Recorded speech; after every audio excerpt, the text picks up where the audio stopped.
தமிழகம்தான். இதற்காக இளம்பூரணர் வேறொரு பொருளுக்கு விளக்கம் சொல்ல வந்த இளம்பூரணர் தொல்காப்பியத்துக்கு எழுதியவர், விளக்கம் எழுதியவர், செப்பும் வினாவும் வழால் ஓம்பல் என்பதற்கு இந்த தொல்காப்பிய நூற்பாவுக்கு உரை எழுதியவர், வினாவும் விடையும் குழப்பம் இல்லாமல் இருக்க வேண்டும். எடுத்துக்காட்டாக நும் நாடு யாது என்றால் தமிழ்நாடு என்றது. 11ஆம் நூற்றாண்டு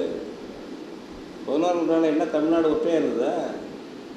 சேரனும் சோழனும் பாண்டியனும் இருந்தாங்க, 2 பேரும் அடிச்சுக்கிட்டாங்க. அது வேற. பரிபாடலில் தமிழ்நாடுன்னு சொல்கிறானே, அது என்ன இப்போ ஒரே தேசமாக இருந்ததா? ஆட்சிகள் வேறு. ஏன் சொல்கிறார் இளம்பூரணர், நீ சோழ நாட்டில் இருக்கலாம்டா, நான் ஆட்சியில், நீ பாண்டியன் ஆட்சியில் இருக்கலாம்.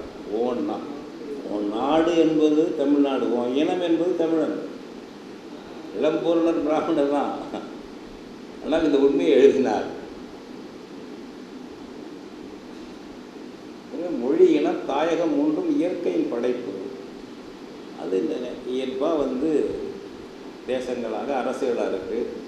இன்னும் பல தேசங்கள் அரசுரிமை இல்லாமல் ஆதிக்கத்தின் கீழ் இருக்கிறது. அதில் ஒன்று தமிழ்நாடு. இந்த புரிதலோடு நம்ம பார்க்கணும். இந்த புத்தகத்தில் இப்போ உதாரணமாக ஒரு 2-3 சொல்கிறேன், எல்லாம் சொல்லலை.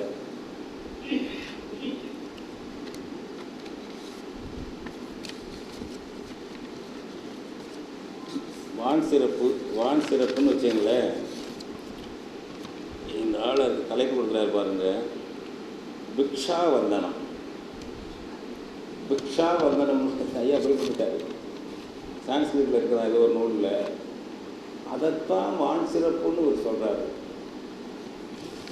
எடுத்துக்கிட்டு இதுக்கெல்லாம் என்ன எதாவது திமிர்னு சொல்லுவதா என்ன சொல்கிறது எல்லாம்.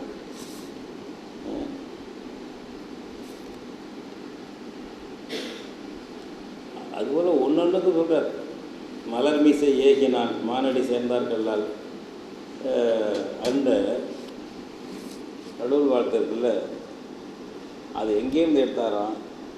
ஈஸ்வர சர்வ பூஜனம் பிராமண ஜெயமனா. எல்லா பொருளுக்கும் மேலே இறைவன் இருக்கிறான், மலர் மீசை ஏகினான் மேலே இருக்கிறான். அது சொல்லியிருக்காங்க, ஈஸ்வரன் அப்படி இருக்கார். அதில் மேலானவர் யாருன்னா பிராமணர். அது சான்ஸ்கிரிட்டில் சொல்லியிருக்கு, ஒரு திருமணம் சொல்ல விட்டுட்டார். ஈஸ்வர சர்வ பூஜனம் பிராமண ஜெயமனா. ஒவ்வொன்றும் திருக்குறளை சீரழித்ததில் பரிமேலழகருக்கு பெரும் பங்கு உண்டு. நம்ம தான் எடுத்து வந்தேன். நம்ம இதுவே பாவாணர் ஒன்று எழுதினார். அப்போ 1941 எழுதினது. 1941 தமிழன் எப்படி கெட்டான். எல்லாரும் படிங்க. தமிழன் எப்படி கேட்டான், தெரிஞ்சு கெடுத்தவன் இருக்கான், தெரியாமல் கெடுத்தவன் இருக்கான். பல வடிவங்கள் இருக்கு. அப்படி பரிமேலழகர் அதுக்கு தான் சொல்லுவாங்க நாடக நடிகர். இப்போ பிறப்புக்கும் எல்லா உயிருக்கும் சிறப்பு ஒவ்வா செய்களில் வேற்றுமையாக எளிதாக புரியக்கூடிய குரல். எல்லா உயிருக்கும் பிறப்பு சமம், ஒக்கும் ஒரே மாதிரி தான். சிறப்பு ஒவ்வா, சிறப்பு பொருந்தாது, செய்தொழில் வேற்றுமையாக வெவ்வேறு தொழில் செய்கிறதுனால தொழில் அடிப்படையில் சிறப்பு பொருந்தாது. இதானங்க அதுக்கு பொருள். பரிமேலழகர் என்னங்க எழுதினார்? பிறப்பு எல்லாம் சமந்தான், ஆனால் சிறப்பு சமம் இல்லை. அவன் தொழிலுக்கு ஏற்ப சிறப்பு குறையும் கூடும். இதை அப்படியே மூவா எழுதினார். பகுத்தறிவு செம்மல் கருணாநிதி எழுதினார். நாவலர் நெடுஞ்செழியன் எழுதினார். இதுதான் கேட்ட தமிழ் எப்படி கேட்டாங்கிறது. ஏன் தெரியல. இதை மாற்றி பேசியவர் நம்முடைய பாவேந்தர் தான், சரியாக பேசியவர். இப்போ திருக்குறளுக்கு அப்படி சொல்லி இந்த நம்பர் என்ன சொல்கிறார், இந்த இவர் இருக்கார் நாகசாமி, அதையும் குறிப்பிட்டார் சிங்காரவேல். எனவே நால்வர்ணத்தை ஆதரித்தார் கொண்டு வராருல இந்த ஆள் நாகசாமி. பரிமேலழகன் பண்ணது தப்புன்னு எழுதணும்னா நீங்கள் ஒவ்வானா பொருந்தாதது தானேங்க. ஒவ்வொங்கிற மாதிரி மொழியாக்க பண்ணுறாங்க எப்படிங்க தமிழில்? சிறப்பு சிறப்பு பொருந்தாது. ஏன் செய்வழி வேற்றுமைக்காக பொருந்தாது பாது அதானே. அப்போ எப்படி கொண்டு வரான் சுற்றி வளைச்சி? பிறப்பு சமந்தான். இந்த சமங்கிறது பிறப்பு தொழில் அடிப்படைக்கு பொருந்தாது அப்படின்னு வளைச்சி கொண்டு வர்றான். எவ்வளோ சீரழிவு பண்ணியிருக்கா இருந்தாலும் இருக்கிற உரையில் சிறப்பான உரை பரிமையாளர் உரைன்னு சொல்லுவோம். அதை மாற்றிக்க முடியலையே, நம்ம அதை மாற்றி கொண்டு வர முடியலையே. அது மாதிரி நிறையா இந்த நபர் பண்ணியிருக்கிறது கொஞ்சம் நஞ்சம் இல்லை. இந்த நாகசாமி இது ஆபத்து என்பதற்காகத்தான் இதை சொல்லுது. வேறு ஒன்றும் இல்லை.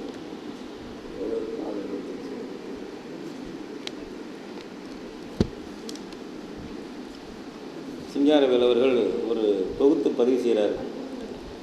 நாகசாமியின் கூற்றுப்படி அவருடைய பதிவுகள் யாவன என்ன சொல்கிறாரு?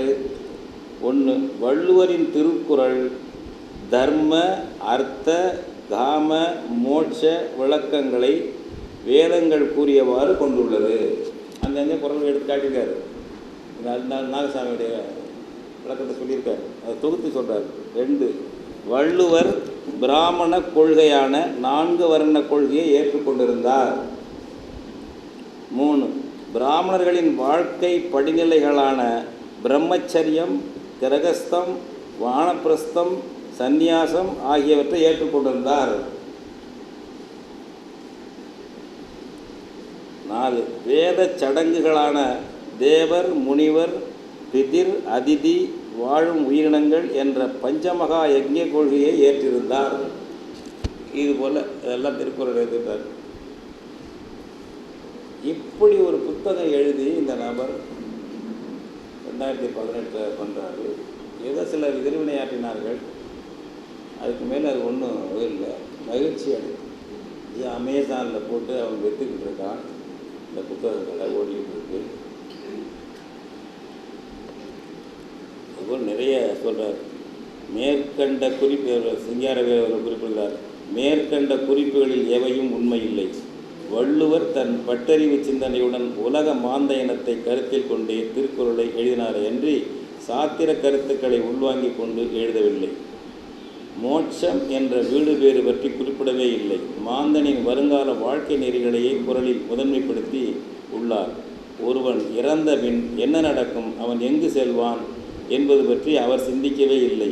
வள்ளுவர் கூறும் அறம்பொருள் இன்பம் என்ற சொல்லுக்கான விளக்கங்கள் தர்மம், அர்த்தம், காமம் என்ற சாத்திர சொற்களில் இல்லை என்று அவர் சொல்கிறார். அதனால் எல்லாரும் இந்த நூலை படிக்கணும். என்னென்ன செய்கிறார்கள் இன்றைக்கு? பழைய காலத்தில் எப்பொழுதோ செஞ்சால் அந்த காலத்தில் இப்போ நடக்குதா இருப்போம். அதெல்லாம் ஏப்பா அந்த பிராமணர்கள் அந்த காலம் தான் நம்ம சொல்லிகிட்டே இருக்கேன் என்ன அப்படி சொல்கிறாங்க. நம்ம இருக்கிறார்கள். எப்போவோ யாரை செய்து போனாங்க, எப்பொழுதும் செய்து கொண்டிருக்கிறார்கள். துக்குளுக்கு படித்தா அவங்களுக்கு தெரியும் இப்பொழுது என்ன பண்ணியிருக்காங்கன்னு தெரியும். உங்களுக்கு துக்குளுக்கு படித்தே தெரியும். இந்த நபர் mirror of Tamil and Sanskrit அந்த புத்தகம் 2012 வந்தது. சுருக்கம் படிச்சிடறவன் ரொம்ப இல்லை. Tamil attained classical status by adopting Vedic and Sanskrit traditions, especially with the help of Brahmins in the formative stages, and demonstrates that it rapidly progressed as a result of borrowing. இந்த தமிழ் செம்மொழி தகுதி பெற்றிருக்கிறது என்றால் அது வேதத்திலிருந்து சமஸ்கிருதத்திலிருந்து எடுத்துக்கொண்டதுனால, அந்த மரபுகளை எடுத்துக்கொண்டதுனால அது அதுவும் பிராமணர்கள் உதவியினால். ஏன்னா பிராமணர்கள் உதவியால் தான் தமிழ்நாட்டுக்கு அது வந்தது.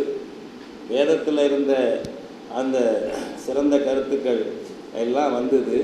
அதிலேருந்து பார்த்து காப்பி அடித்து இவர் எழுதினார். அதனால் அது தமிழ் பண்ணிச்சு. திருக்குறளில் தமிழ். அதனால தான் இது ஒரு கிளாசிக்கல் லாங்குவேஜ் ஆகிருக்கு. அதாவது சமஸ்கிருதத்தினாலும் பிராமணர்களாலும் தான் தமிழ் செம்மொழியாக இருக்கிறதே தவிர தனித்து அல்ல. எழுதியிருக்கார். இதெல்லாம் இருக்குது. இதில் அந்த mirror of Tamil and Sanskrit புத்தகத்திற்கு the gods worshipped by the ancient Tamils were Shiva, Vishnu as Krishna, Rama, Balarama, Kumara, Muruga, Indra, Varna, Durga, Kali and others who were clearly the Vedic gods. இவங்கெல்லாம் வேத கடவுள்கள். அது முருகனுக்கு அலகாபாத்தில் கோயில் இருக்கிறானா, அவன் சுப்பிரமணியன் தண்டாயுதமணியெல்லாம் பேர் கூட்டான அங்கே இருக்கா, அகமதாபாத்தில் வச்சுருக்கானா, நம்ம ஊரில் தானே கோயில் இருக்கு எல்லாம். அப்புறம் முருகன் உட்பட சிவன் ஏதோ அவனுக்கு அவனுடைய வேதம் ரிக்வேதத்தை சொல்லியிருக்கானா சிவனை பற்றி கிடையாது. அவர்கள் வாயுவை கும்பிடுவார்கள், அக்னியை கும்பிடுவார்கள், ஆகாயத்தை கும்பிட்டு போனாங்க. உருவ வணக்கம் என்பது சிலை வடிவங்கிறது கிடையாது. ஆரியர்களுக்கு பிராமணர்களுக்கு கிடையாது.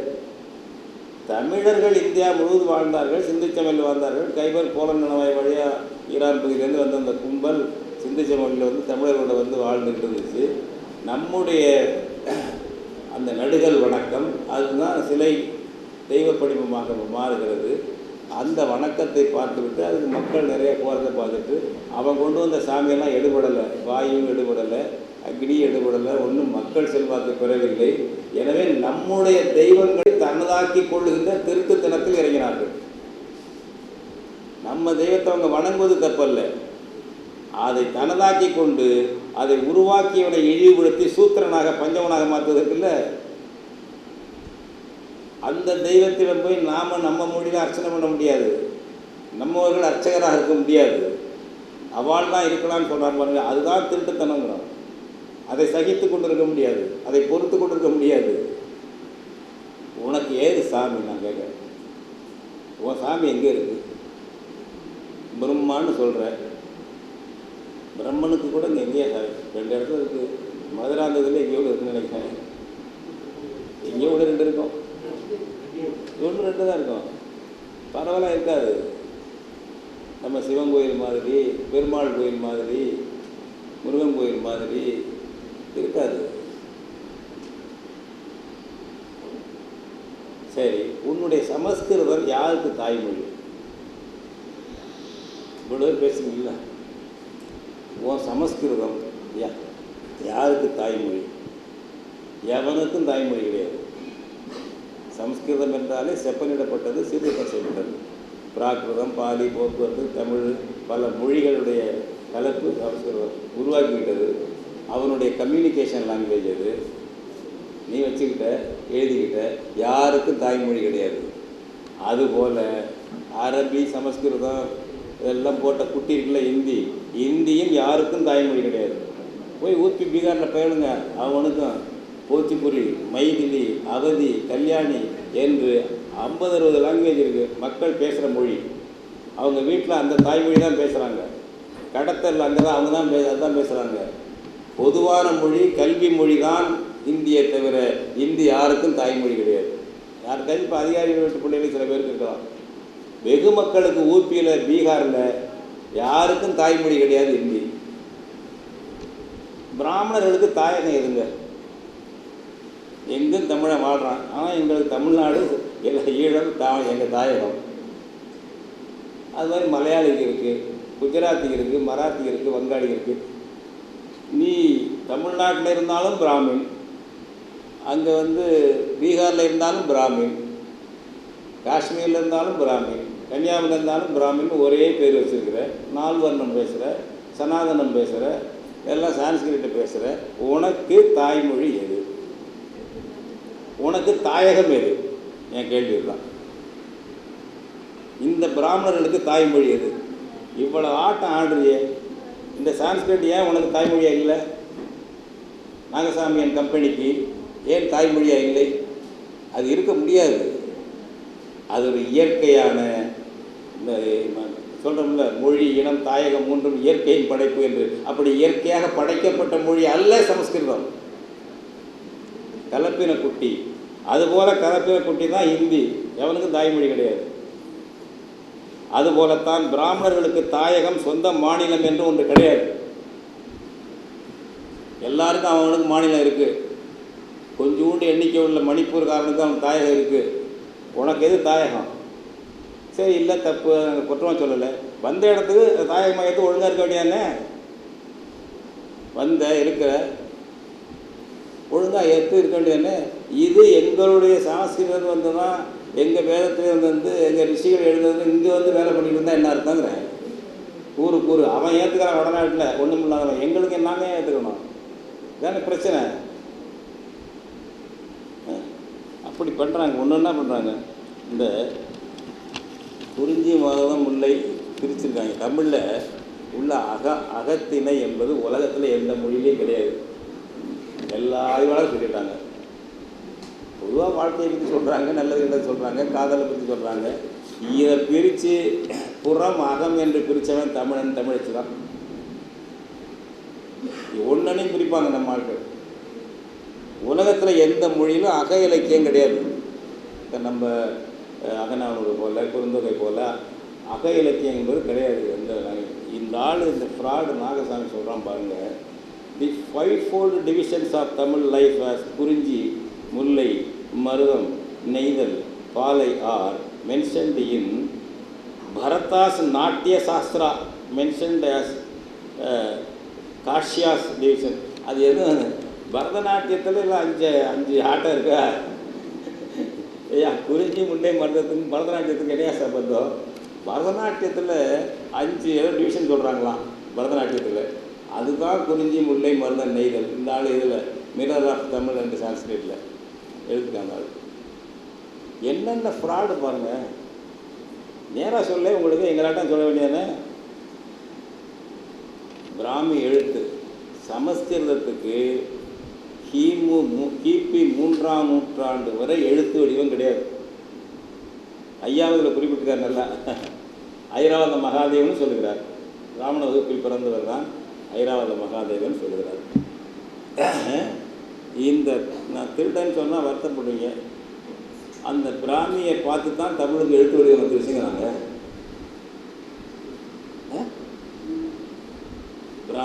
பிராமின் ஏன் வந்து ஐயா விளக்குறாரு இல்லை. அந்த mirror of Tamils and Tamil and சான்ஸ்கிரிட்டில் பிராமணர்கள் உருவாக்கிய எழுத்து என்பதால் அதற்கு பிராமி என்று வந்தது. அசோகன் அதை பயன்படுத்தியதால் அசோகன் பிராமி என்று வந்தது. நம்மூரில் உள்ள ஆய்வாளர்கள் முதுகெலும்பு அற்ற தமிழர்கள் தமிழ் பிராமின்மா சொல்லாதேன்னு சொல்லணும். ஏன்டா அவன் அடையாளத்தில் சொல்கிறீங்க? மூலத்தமிழ் எழுத்துன்னு சொல்லு. தமிழி என்று சொல்லுவது கூட சான்ஸ்கிரிட் மாடல். அது தமிழ் பிராமியா அவனுக்கு பிறகு உண்டாச்சு நமக்கு. சிந்திச்ச மொழியிலே எழுதுனாங்கிறாங்க. இப்போ இங்கே பக்கத்தில் குத்தாலம் இருக்குல்ல, மலையாளத்தில் குத்தாலம், செம்பியன் கண்டூரில் கண்டியூரில் ஒரு 10 ஆண்டுக்கு முன்னாடி கல் கோடாரி கிடச்சிதா? 10-15 ஆண்டுங்களா நடந்துட்டீங்களா? செம்பியன் கண்டியூர் கல் கோடாரி அதில் எழுதியிருக்கு. முருகன் இந்த மாதிரி இன்னொரு பேர் எழுதியிருக்கு. எல்லாம் ஆய்வு பண்ணாங்க. ஐராவத மகாதேவன் ஆய்வு பண்ணாங்க. இன்னும் வேறு இடங்களில் கிடைச்சதெல்லாம் ஆய்வு பண்ணார். மக்கள் வேட்டையாடுவதற்கு அல்லது தங்களுடைய உழைப்புக்கு எடுத்து போகக்கூடிய கருவிகளில் தங்கள் பெயரை எழுதி கொள்ளும் பழக்கம் சங்ககால தமிழர்களுக்கு இருந்தது. சொல்பவர் ஐராவத மகாதேவன். ஆணும் பெண்ணும் 100க்கு 100 கல்வி கற்றிருந்தார்கள். ஆண்கள் பெயரும் இருக்கிறது, பெண்கள் பெயரும் இருக்கிறது அந்த கருவிகளில். நாகசாமி சொல்ல இது மாதிரி எனக்கு உனக்கு ஏதாச்சும் இருந்ததுட்டு வடநாட்டில் இவ்வளவு திமிரோடு இங்கே வந்து புத்தகம் எழுத முடியுது, ஓட முடியுது. நம்ம அவனை கடுமையாக விமர்சிக்காமல் நான் சுக்காவே அப்படி இப்படி பண்ணிட்டு போகிறது கொஞ்சம் நஞ்சம் இல்லை. நாளெலாம் பண்ணிக்கிட்டு இருக்கிறது. அவன் நிறைய பண்ணியிருக்காங்க, இப்பவும் பண்ணிட்டு இருக்காங்க. அதனால் எனக்கு அதெல்லாம் பார்க்கும்போது நிறைய இந்த ஐயா இந்த புத்தகத்திலே இருக்குது, சிங்காரவேல் புத்தகத்திலே இருக்குது. சக்கரபாணி ஐயர் திருக்குறளை சமஸ்கிருதத்தில் மொழியாக்கம் செய்துள்ளார். அவர் இருக்கும்போது அதை வெளியிடலை, பின்னாடி வெளியிட்டிருக்காங்க. அவர் ஒன்றும் சொல்லலை. அதை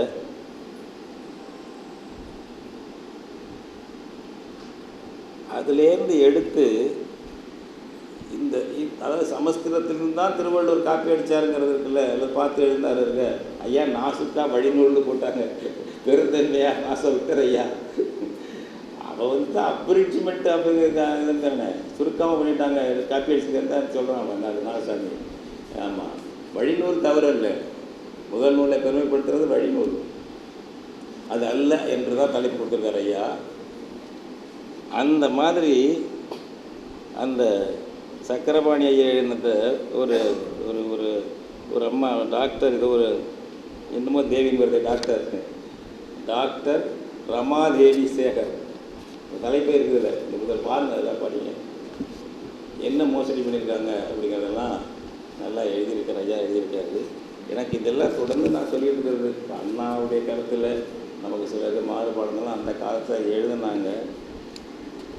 ஆரியர்களை பற்றி சொல்லும் பொழுது அவர் திராவிடர் கழகத்தில் இருக்கும்போது ஆரியருடைய தன்மையை அவர் சொல்லுவார். அது நான் சொல்லலை, ஆபேத்துபே சொன்னார், பிரெஞ்சு எழுத்தாளர் சொன்னார்னு சொல்லுவார். இந்த ஆரிய மாயைங்கிற புத்தகம் இப்போ அதெல்லாம் மேற்கோள் காட்ட மாட்டாங்க திராவிட மாடலில், இதெல்லாம் பழசு.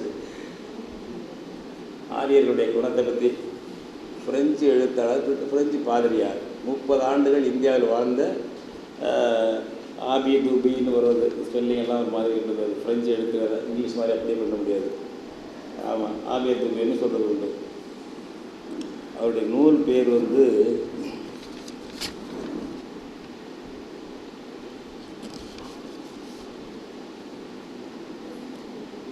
Hindu manners customs and ceremonies. 1807 வெளியிட்டார் இந்த ஆபேத்துபே, 1807. அதை ஒரு பாடல் வரியாக ஆக்கியிருக்கார் அண்ணா. பேராசை பெருந்தகையே போற்றி, ஆரியத்துக்கு போற்றி பாடுறாரு.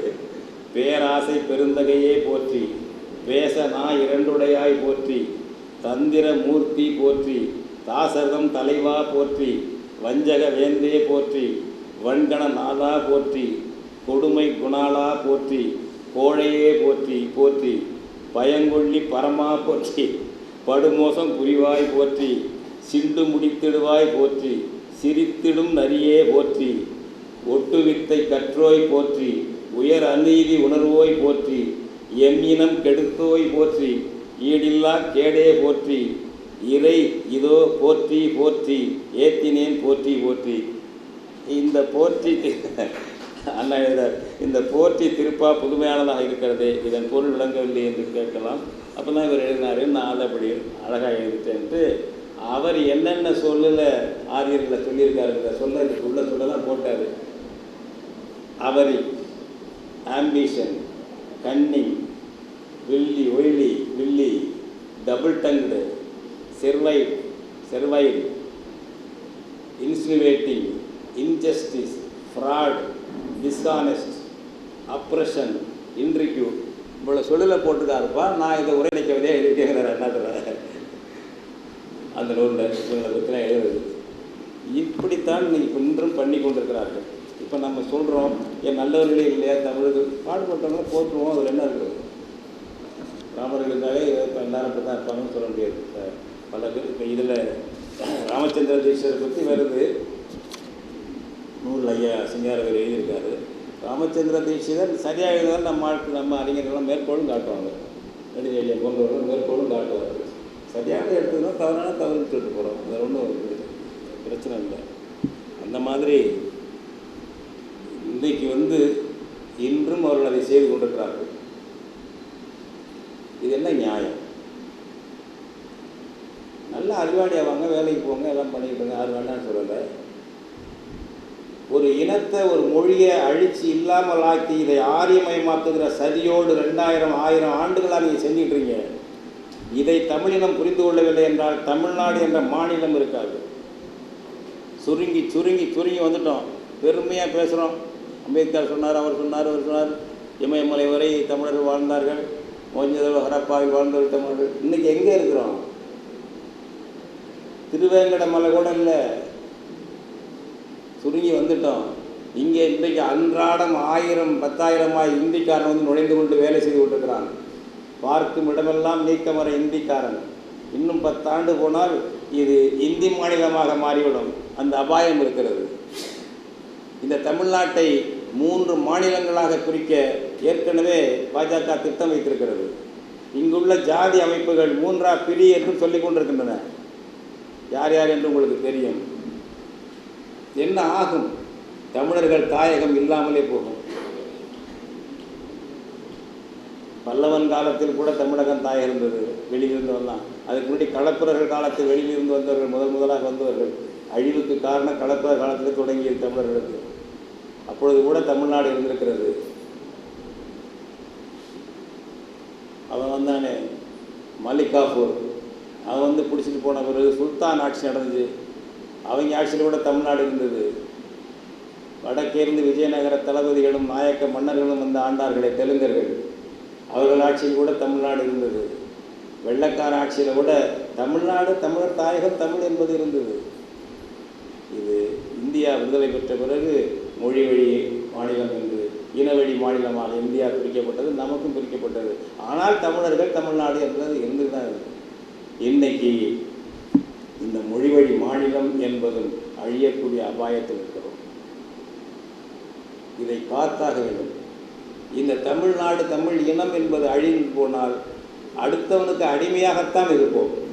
மறந்து விடாதீர்கள், அடுத்தவனுக்கு அடிமையாகத்தான் இருப்போம்.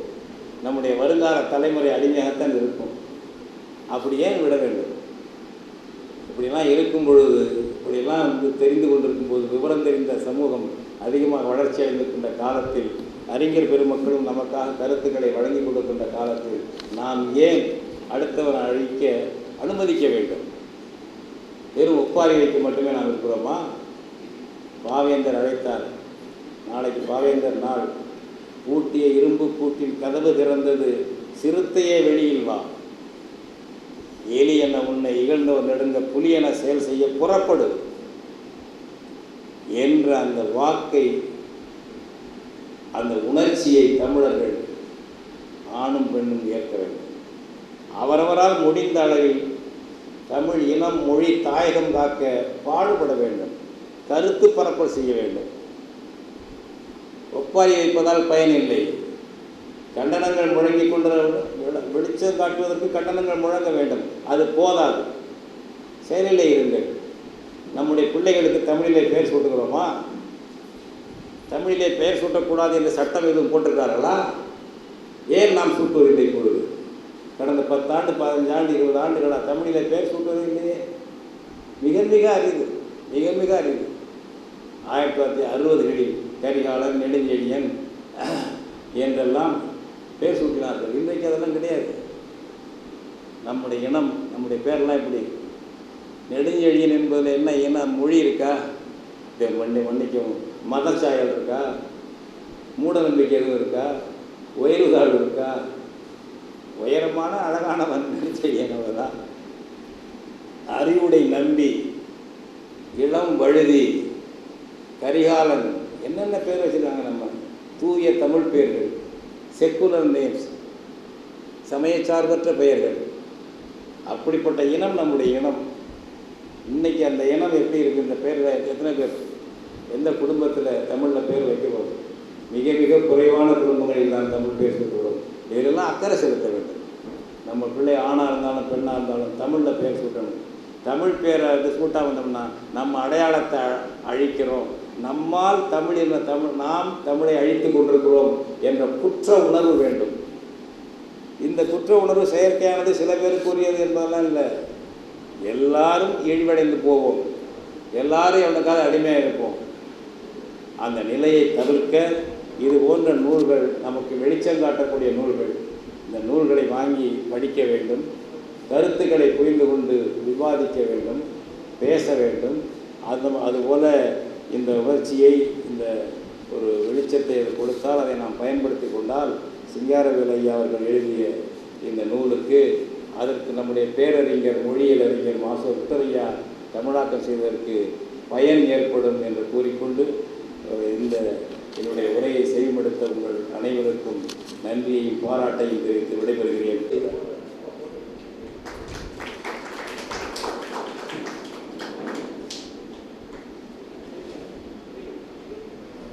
அடுத்து ஐயா மணியரசன் அவர்களுக்கு சிறப்பு செய்ய.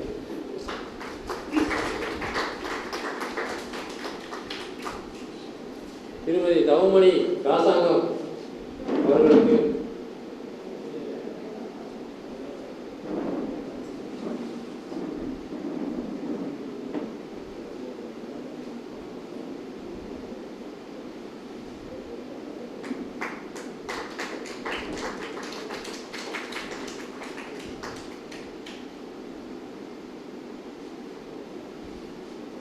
அடுத்ததாக பேராசிரியர் ஆமா சத்தியமூர்த்தி அவர்களுக்கு சிறப்பு செய்யப்படும்.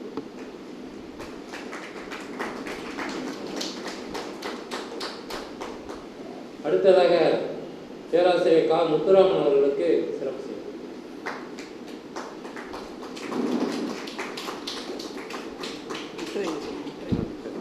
அடுத்ததாக தக்கார் மாசோ விக்டர் ஐயா அவர்களுக்கு சிறப்பு செய்யப்படும்.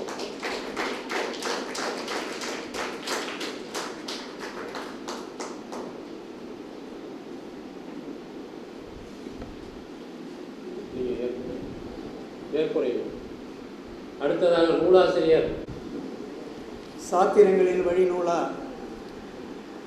என்ற நூல் வெளியீட்டு விழாவை தலைமையேற்று தலைமை உரை ஆற்றி வீட்டிருக்கின்ற ஐயா மெய்கண்ட சிவம் இறை நெறி இமயவன் அவர்களே, இந்த நூலை வெளியிட்டு நிறைவு உரை ஆற்றி அமர்ந்திருக்கின்ற தமிழ் தேசிய பேரியக்கத்தின் தலைவரும் தெய்வ தமிழ் பேரவையின் ஒருங்கிணைப்பாளருமான ஐயா மணியரசன் அவர்களே, நூலை பெற்றுக்கொண்ட அண்ணன் முருகு ராஜாங்கம் ஐயா அவருடைய துணைவியார் தவமணி ராசாங்கம் அவர்களே,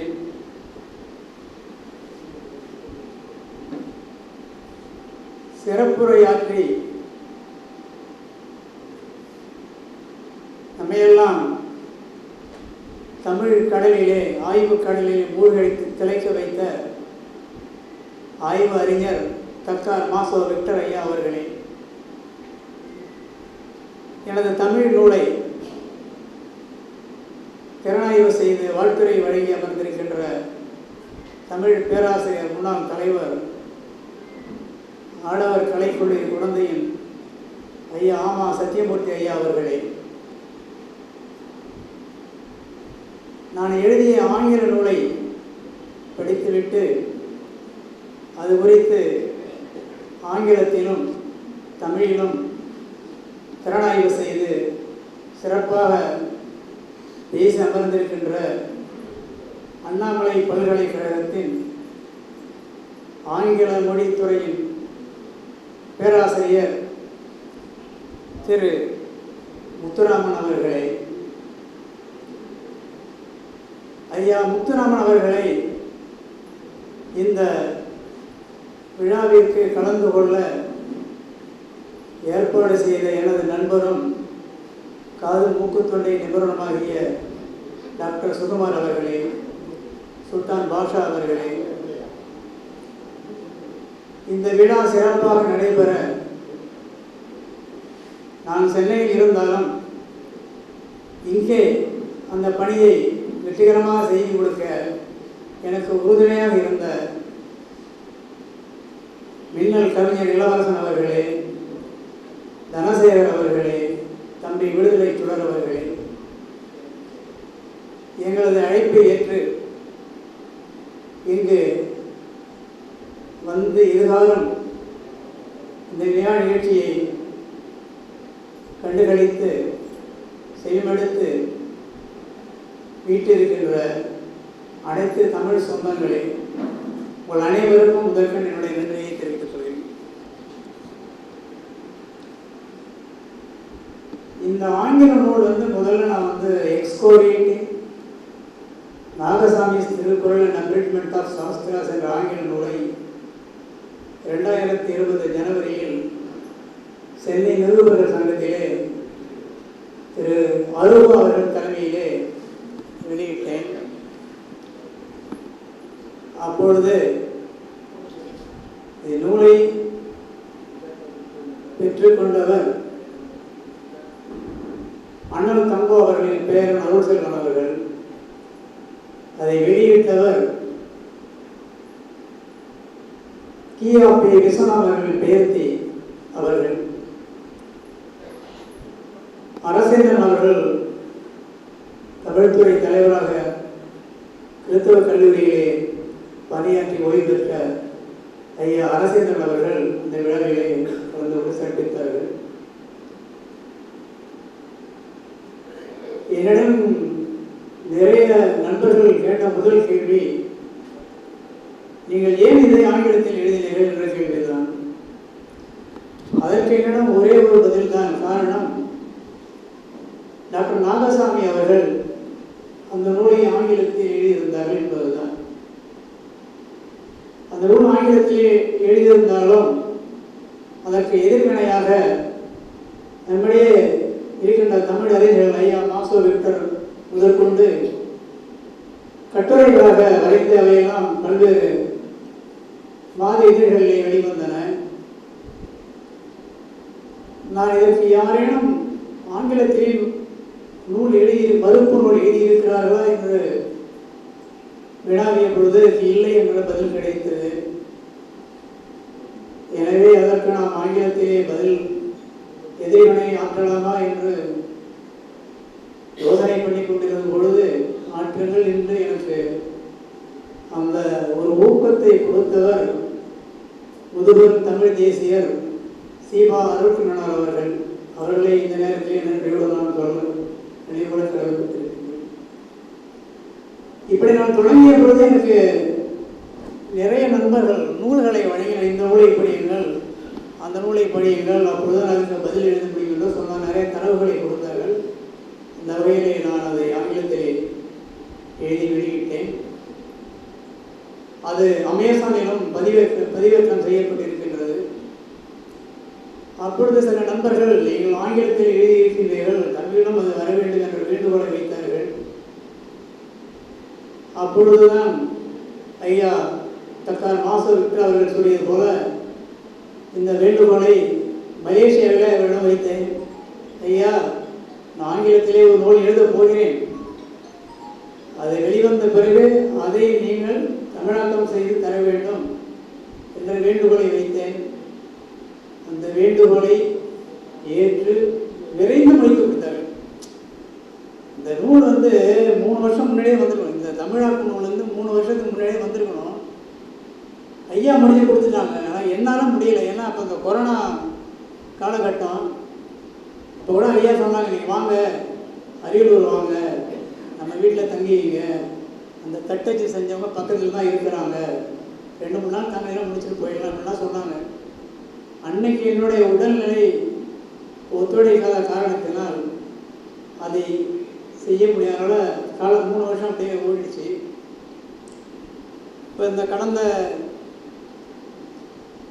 புத்தக கண்காட்சியில் இந்த நூலை எப்படியாவது கொண்டு வந்தலாம் அப்படின்ற மாதிரி முயற்சி செய்யும் பொழுது ஐயா அவர்கள் ஆஸ்திரேலியாவில் பயணத்தில் இருந்தார்கள். எனவே அவர்கள் வந்த பிறகு தேதி கேட்டேன். ஐயா அவருடைய வழிகாட்டுதல்படி இந்த நூல் இன்று ஐயா மணியரசன் அவர்கள் கைகளாலே வெளியிடப்பட்டிருக்கிறது. அந்த நூல் அந்நியார் தவமணி ராசாங்கம் அவர்களால் பெறப்பட்டுள்ளது.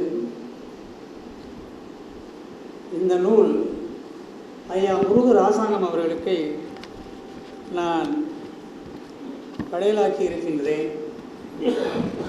ஐயா அவர்கள் இருந்திருந்தால் மிகவும் மகிழ்ச்சி அடைந்திருப்பார்கள். அது வருத்தத்திற்குரிய செய்தி. அடுத்தது நூலை பற்றி பேசும் பொழுது நிறைய நிறைகளையே சொன்னார்கள். இந்த நூலில் சிறப்பாக எழுதுகிறார்கள் என்று அந்த சொன்னார்கள். ஆனால் நான் அறிந்த வரையில் இந்த நூலில் குறைகளும் இருக்கின்றன, நிறைகளும் இருக்கின்றன. நான் கேள்விப்பட்ட வரையில் சில குறைகளை நானே உங்களிடம் சொல்லிவிடலாம் என்று இருக்கின்றேன். முதலில் சிலர் இந்த ஆங்கிலத்தில் தலைப்பு இப்படி கொடுத்ததே ஒரு சரியில்லை என்று சொன்னார்கள். இது சரிதான் என்று இப்பொழுது சிலர் பேசியிருக்கின்றார்கள். இந்த தலைப்பையே வைக்கலாமா வேண்டாமா என்று நம்ம சுகுமார் அவர்கள் நானும் மணிக்கணக்கில் பேசியிருக்கிறோம். இதை தான் நீ வைக்க வேண்டும் என்று அன்பு கட்டளையிட்ட சுகுமார் அவர்களுக்கு நன்றி தெரிவித்துக் கொள்வேன். அடுத்தது கூறியது குறை என்ற ஒரு குறை இந்த நூலில் இருக்கிறது என்று எனக்கு சொல்லப்பட்டது. உண்மைதான். காரணம், நாகசாமி அவர்கள் கூறியது திரும்ப அவரும் கூறியிருக்கிறார். அதற்கு எதிர்வினையாற்றும்போது திரும்ப கூற வேண்டிய நிர்பந்தம் எனக்கு ஏற்பட்டது ஆங்கிலம் எழுதும் பொழுது. ஆனால் அந்த குறைகளை ஐயா மாசவிக்டர்கள் தவிர்த்திருக்கின்றார்கள்.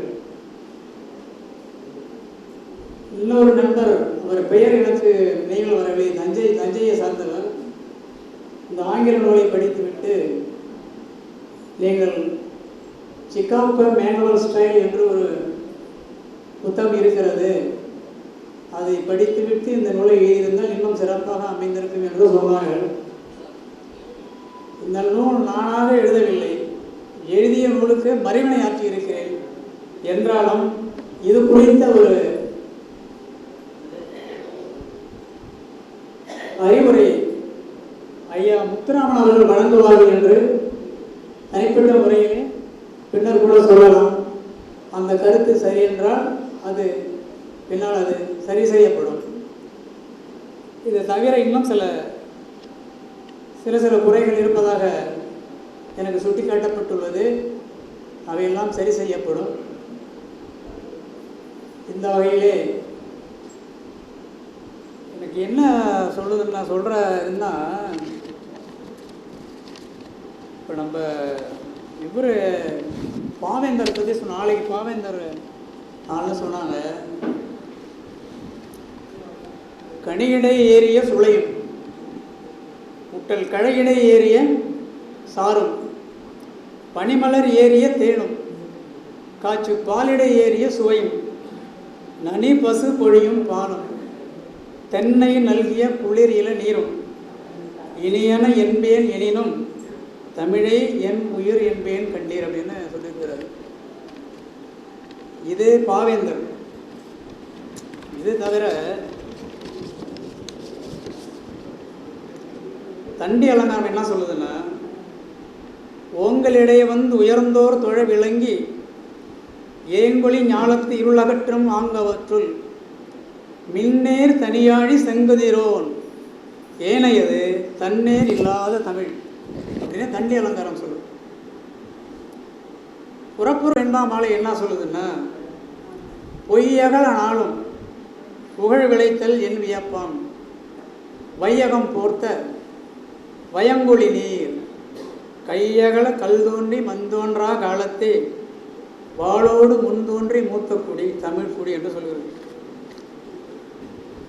இப்போ நான் வேளாண்மை படித்தவன்.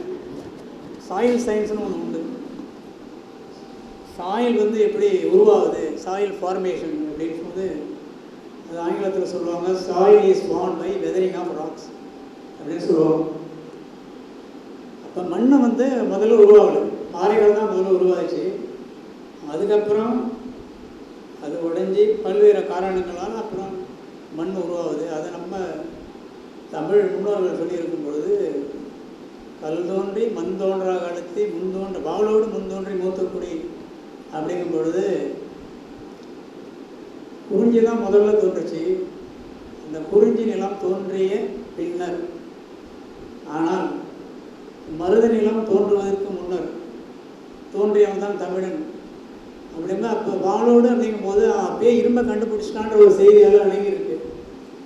இப்படி சிறப்பான தமிழ் மொழியை, நம்ம தாய்மொழி, இந்த மொழிக்கு இலக்கிய வளம் உண்டு. இலக்கணம் தொல்காப்பியத்தின் காலம் கிட்டத்தட்ட 11,000 ஆண்டுகள் சொல்லி மெலங்கோவிக் சைக்கிள் அப்படின்னு ஒரு வச்சு பெங்களூர் குணா என்பவர் நூல் எழுதியிருக்கிறாரு. அதை நான் ஆங்கிலத்தில் மொழிபெயர்த்து கொடுத்திருக்கிறேன். இலக்கண நூலே 11,000 ஆண்டுகளுக்கு முன்னால் இருந்தது என்றால் அந்த தொல்காப்பியம் சொல்வது முந்துநூல் கண்டு முறைப்பட இல்லைன்னு சொல்லுது. இப்போ அதுக்கு முன்னாடியே இலக்கண நூல் இருந்திருக்குது. இலக்கியம் இருந்தாலும் இலக்கணமே வரும். அப்படி நீங்கள் கணக்கு போட்டு பார்க்கும் பொழுது கிட்டத்தட்ட நம்ம நம்ம பாவனர் கருத்து அதில் உறுதி செய்யப்படும். என்னன்னா, தமிழ் மொழி குறைந்தது 50,000 வருடம் இருப்பதற்கு வாய்ப்பு இருக்குது அப்படின்னு அடித்து சொல்கிறது. இந்த இப்படிப்பட்ட சிறப்பான மொழியில் நமக்கு இருக்கிற தொல்காப்பியம், திருக்குறள், சிலப்பதி இதெல்லாம் வேண்டுமென்றே அது வடமொழியிலிருந்து வந்தது, களவாடப்பட்டது, காப்பியடிக்கப்பட்டதுன்னு சொல்லி நூல் எழுதும்போது நமக்கு இங்கே இந்த ஐயா அரசேந்திரன் சொல்வார். அதாவது சங்க காலத்தில் அந்த செய்யுள் நடை இன்னைக்கு இருக்க திரைப்பட பாடல்லையும் வருதுன்னு ஒரு இந்த முன்னையில் சொல்லியிருப்பார். இப்போ இந்த மன்னாதி மன்னனில் ஒரு பாட்டு வரும், அதில் திராவிடன்னு ஒரு வார்த்தை போட்டுருவாங்க, தப்பு எழுதினவன் தமிழன். அதில் என்ன சொல்லுவாங்கன்னா, கருவியில் வளரும் மழலையின் மனதில் தைரியம் வளர்ப்பால் தமிழ் அன்னை, களங்கம் விளைந்தால் பெற்றவள் மானம் காத்திட எழுவான் அவள் பிள்ளை. நாம் எல்லாரும் தமிழ் தாயின் பிள்ளைகள். அதனால் தமிழுக்கு ஒரு களங்கம் அப்படின்னா நாம் எழுந்தோம், குரல் கொடுப்போம், நூல் எழுதுவோம். உடனே இன்னொரு இதில் கூட சொல்லுவாங்க, அதாவது பகை முடிக்க பல வகையாய் பகை முடிக்க பல வகையாய் படைக்கலங்கள் மோதும், சிலை வடிக்க சிறு புலியும் இருகரமும் போதும். இந்த படைக்கலம்ன்றது வாள் எழுதுறது தான் சண்டை போன அவசியம் கிடையாது.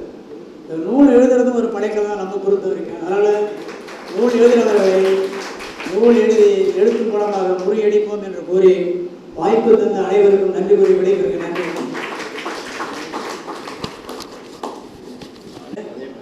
நண்பர்களுக்கு சிறப்பு செய்யப்படுது.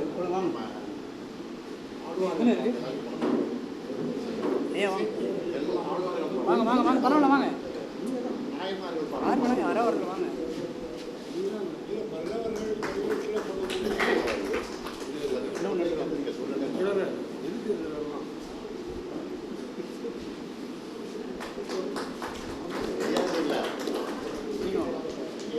வாங்க வாங்க.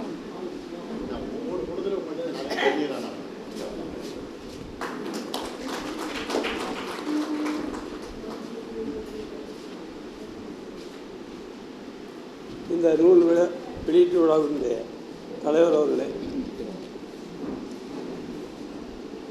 நன்றியுரைன்னு சொன்னாங்க. ஏற்கனவே நன்றியுரை அப்படின்னு சொல்லி ஒரு பயம் உண்டு. என்னன்னா இப்போ ரொம்ப இந்த மாதம் அவர்களுடைய பேச்சை கேட்டதுக்கு அப்புறமேல நன்றியுரை போகிறதுக்கு பயம் வந்துருச்சு. ஏன்னா அவர் தக்கார், அவரை வைக்கும்போது தகவலர் ஆயிரம் போய் இல்லையா, தக்காரை வச்சுட்டு என்ன பேசுறது. இவ்வளோ பெரிய சபையில் எல்லாருமே சிறப்பான முறையில் பண்ணியிருக்கிறீங்க. இந்த புத்தகத்தை வெளியிட்ட ஐயா மணியரசன் அவர்கள், வாழ்த்துறை வழங்கிய பேராசிரியர்கள் ஆமா சத்தியமூர்த்தி அவர்கள், முத்துராமன் அவர்கள், சிறப்புரை வழங்கிய மாசு அவர்கள் மற்றும் நண்பர்கள் அனைவரும் இந்த கூட்டத்தை மிகவும் சிறப்பான முறையில் குறுகிய காலத்தில் ஒரு 10 நாள் அவகாசம் தான் இருக்கும். இந்த கூட்டத்தை சென்னையில் நடத்துகிறாங்க, இல்லை அது குடநீர் தான் கும்பகோணத்தில் தான் நடத்தலாமா அப்படின்னு சொல்லிட்டு வரவேற்பாட்டிய பொறியாளர் அவர்கள் ஒரு முனைப்பு காட்டினாங்க. இந்த முனைப்பு காட்டினா ஒரு 8-10 நாள்லேயே இந்த நிகழ்ச்சி என்பது மிகவும் சிறப்பாக அமைந்திருக்குது. அநேகமாக இந்த நிகழ்ச்சி இது உங்களோட தமிழ் சார்ந்த நிகழ்ச்சி என்பது ஒரு 3வது நிகழ்ச்சின்னு கூட காலைல சொன்னாங்க. இந்த சமீப காலத்தில் ஒரு 3வது நிகழ்ச்சி அப்படின்னு சொன்னாங்க. இது 3 நிகழ்ச்சிகள் என்பது தொடர்ந்து நடைபெற வேண்டும். அப்படி நடைபெறுவதற்கான முன்முயற்சியை நாங்கள் எடுப்போம் என்று கூறி இந்த நிகழ்ச்சிக்கு அனைவருக்கும் நன்றி கூறி விடைபெறுகிறேன். வணக்கம்.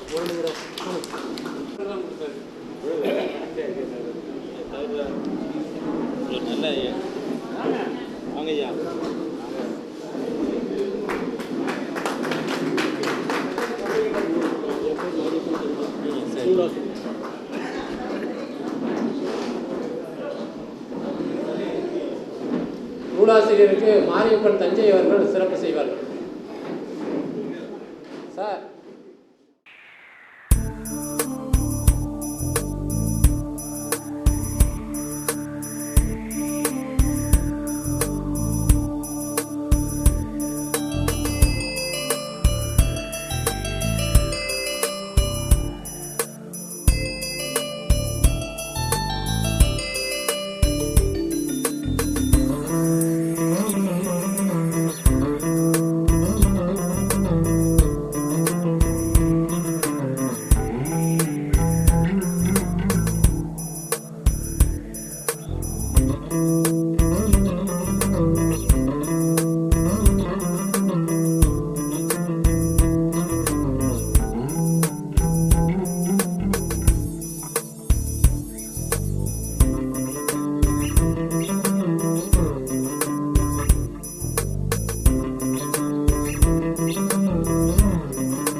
Thank you.